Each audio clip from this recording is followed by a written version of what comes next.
If PDF is the only data available, then this is no longer an issue when starting your CAD design.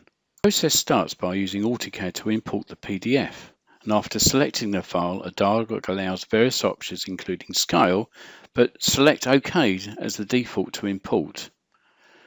The data imported contains fully vectored lines, etc. As a tip, relocate the origin as desired,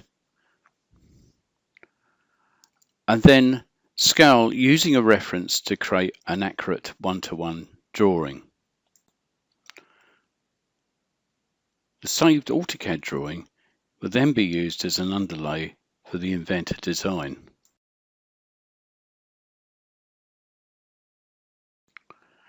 Switching over to use Inventor, the AutoCAD drawing previously created is then imported as an underlay using a work plane and origin previously created.